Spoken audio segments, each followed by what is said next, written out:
আসসালামু আলাইকুম। আপনারা সবাই কেমন আছেন? আশা করি আমি ভালো আছেন। আমি এই যে মিষ্টি কুমড়া চোষা দিয়ে, পাকা মিষ্টি কুমড়া চোষা দিয়ে আমি শুটকি ভুনা করব, শুটকি ভর্তা করব। তার জন্য এই যে আমি ছোটো ছোটো করে মিষ্টি কুমড়া আমি চোষা কেটে নিয়েছি। তার মধ্যে পেঁয়াজ রসুন দিয়েছি, শুটকি দিয়েছি, কয়েকটা কাঁচামরিচ দিয়ে আমি সিদ্ধ করে নিব। দেখতে পাচ্ছেন আমি সিদ্ধ করার জন্য বসিয়ে দিয়েছি। অনেকগুলো পেঁয়াজ নিয়েছি। ভর্তা করার জন্য অবশ্যই পেঁয়াজ আর রসুন বেশি নেবেন, তাহলে খেতে পারবেন। এই ভর্তাটা খেতে অনেক মিষ্টি হয়, যেহেতু মিষ্টি কুমড়া চোষা দিয়েছি সেজন্য মিষ্টি হয়, কিন্তু ভর্তাটা খেতে অনেক মজা হয়। অবশ্যই একবার হলেও চেষ্টা করবেন এই ভর্তাটা খাওয়ার জন্য।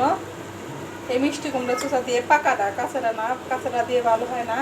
এই পাকা মিষ্টি কুমড়া চোষা দিয়ে অবশ্যই একবার হলেও ভর্তা করে খাবেন। তো দেখতে থাকেন আমি কীভাবে ভর্তা করি। আমি ঢেকে এখন ভালোভাবে সিদ্ধ করে নিব। নেওয়ার পরে আমি তেল দিয়ে আমি ভালোভাবে শুটকি আর চড়া ভেজে নিব।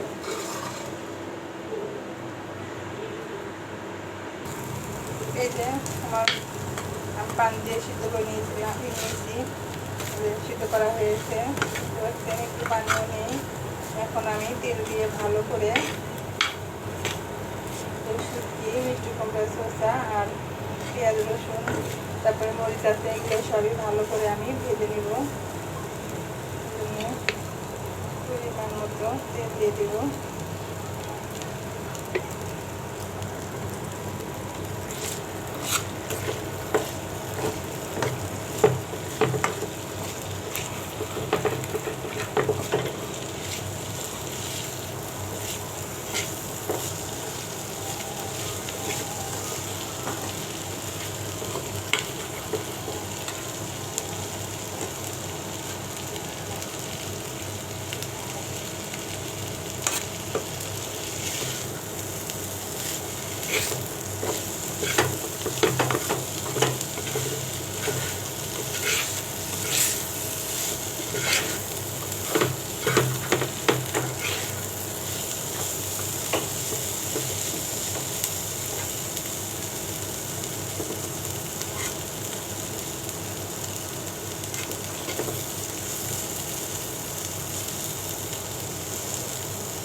ভালো করে সিদ্ধ করে নিতে হবে।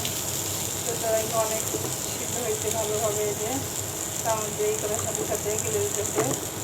চামচ ভর্তা করার সময় ভর্তা করা হবে। আমার তেলটা কিন্তু ভালো করে ভাজাও হয়ে গেছে। এই যে